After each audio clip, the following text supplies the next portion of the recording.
आज मुझे प्रसन्नता है बेनीपट्टी विधानसभा क्षेत्र के कलवाही प्रखंड के नरार पश्चिम पंचायत में मैंने दलित टोले में की ओर जाने वाली सड़क में 8 लाख की लागत से पीसीसी सड़क का उद्घाटन किया है।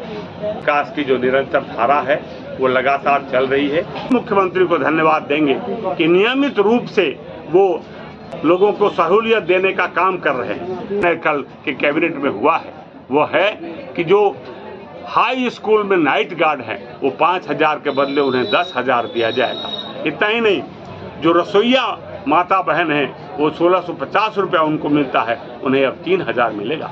ऐसा बहनें हैं उन्हें 1,000 मानदेय मिलता था, उसको 300 गुना वृद्धि करके उन्होंने 3,000 करने का काम किया। जो ममता दीदी है उस ममता दीदी को प्रति प्रसव 300 मिलता है, उसे 600 करने का काम किया। ये हमारी मान सम्मान के प्रतीक, सनातन धर्म की आदर्श पुरुष मर्यादा पुरुषोत्तम श्री रामचंद्र जी की अर्धांगिनी माता जानकी का जन्म बिहार के सीतामढ़ी के पुनौरा में धरती से निकली हुई है। भारत सरकार ने तय किया है उन्हें हम भव्य मूर्ति का निर्माण करेंगे। वो मंदिर ऐसा होगा जो राष्ट्रीय अंतर्राष्ट्रीय स्तर का होगा। इसके लिए 67 एकड़ भूमि का अधिग्रहण हो चुका है और 882 करोड़ रुपए पर्यटन विभाग बिहार सरकार ने जारी कर दिया है मंदिर और बाकी आधारभूत संरचना के निर्माण के लिए। बिहार सरकार के भूमि सुधार विभाग ने 167 करोड़ रुपए लेकर के उन्होंने जमीन का अधिग्रहण भी किया और इसलिए उसका शिलान्यास भारत के यशस्वी गृह मंत्री, जिनके यशस्वी काम से लोग भारत के मान सम्मान बढ़ा है, वो धारा 370 हटाने का मामला हो या नागरिक संहिता का मामला हो, तो उनका यश बहुत है और वो बिहार आ रहे हैं 8 तारीख को 1 बजे दिन में। इसलिए हम अपने बेनीपट्टी के लोगों से निवेदन करते हैं कि आप आइए। सीता हमारी बेटी है, हमारी बहन है, हमारी घर घर की बेटी है। जिस किसी की शादी होती है उसमें गीत में बेटी मानकर सीता मानकर ही उसकी शादी की जाती है। उसका भव्य मंदिर बन रहा है, इसलिए ये ऐतिहासिक पल है।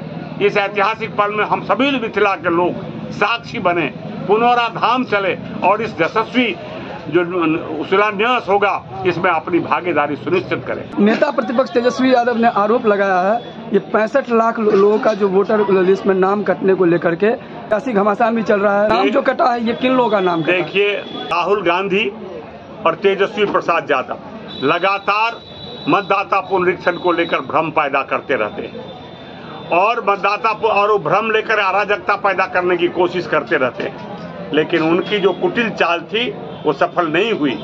बिहार के लोगों ने सावधानी से सारे अपने फॉर्म भरे हैं और फॉर्म भर के जहां हमारे इतनी बड़ी आबादी मतदाता है वहां सिर्फ 30 दिनों में 29 दिनों में इतने लोग मतदाता बन गए हैं। सिर्फ 65 लाख नहीं है, उसमें से 32 लाख तो देहांत हो चुका है।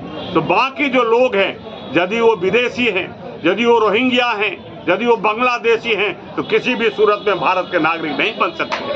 भारत का नागरिक भारतीय होगा, ये घुसपैठियों का यहाँ कोई स्थान नहीं है। लेकिन यदि कोई ऐसे नौजवान छूट गए हैं जो कहीं बाहर हैं या कहीं और चले गए हैं, हमारे बच्चे कहीं दिल्ली बम्बई में हैं जो उसका नाम नहीं जुड़ चुका है, उसके लिए 1 अगस्त से लेकर 30 अगस्त तक एप्लीकेशन का समय है। हमारे सारे कार्यकर्ता उसको भी देख रहे हैं। हम आम लोगों से अपील करते हैं कि आप एक बार वोटर लिस्ट को देखिए, प्रारूप को देखिए, वो नेट पर भी उपलब्ध है और हमारे कार्यकर्ताओं के पास भी उपलब्ध है। बरसों से केंद्रीय विद्यालय की मांग हो रही थी, इसको लेके अभी कंफ्यूजन की स्थिति पैदा हो गई है। ये झंझारपुर भी कोई दूसरा जिला नहीं है, वो भी मधुबनी जिला ही है, लेकिन सेंट्रल स्कूल के लिए लंबी चौड़ी जमीन की जरूरत है। सेंट्रल स्कूल जमीन खरीदती नहीं है, हम लोग जमीन ढूंढ रहे हैं, प्रशासन भी जमीन ढूंढ रहा है। झंझारपुर भी बाहर नहीं है और बेनीपट्टी भी मधुबनी जिला में ही है, लेकिन जहां 5 एकड़ जमीन उपयुक्त हमें सरकारी मिलेगा वहां सेंट्रल स्कूल बनाने का हम लोगों का प्रयास है। क्योंकि दरभंगा में सेंट्रल स्कूल बन चुका है, सीतामढ़ी में बन चुका है, मधुबनी जिला में नहीं बना है। इसलिए भारत सरकार भी बार बार पत्र लिख रही है कहीं 5 एकड़ जमीन ढूंढिए, और वहाँ 5 या 7 एकड़ है उनका मानक, वो जमीन खरीदते नहीं है, एक्वायर नहीं किया जाता है। जहां हमको जमीन मिल जाएगा वहां हम बनाएंगे।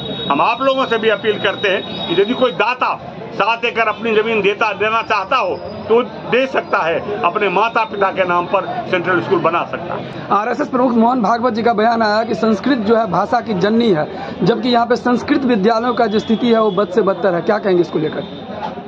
संस्कृत में और काम करने की जरूरत है। बहुत सारे विद्यालय हैं, उसमें शिक्षक नहीं हैं, लेकिन मुझे अच्छा लगा कि भारतीय जनता पार्टी के एक कार्यकर्ता, एक स्वयंसेवक मृत्युंजय झा संस्कृत शिक्षा बोर्ड के अध्यक्ष बने हैं और बड़े मनोयोग से वो लगे हैं। मुझे विश्वास है कि साल 2 साल में संस्कृत विद्यालयों का कायाकल्प होगा और फिर यहाँ पढ़ाई शुरू होगी। अब मैं स्वयं एमएलए और एमएलसी बनकर 1 दर्जन से ज्यादा अपने विधानसभा क्षेत्रों में संस्कृत विद्यालयों का मकान बनाया है और जिला से बाहर एमएलसी के रूप में भी बनाया है। तो भारतीय जनता पार्टी तो सनातन संस्कृत में विश्वास करती है और सनातन संस्कृति का मर्म है संस्कृत भाषा।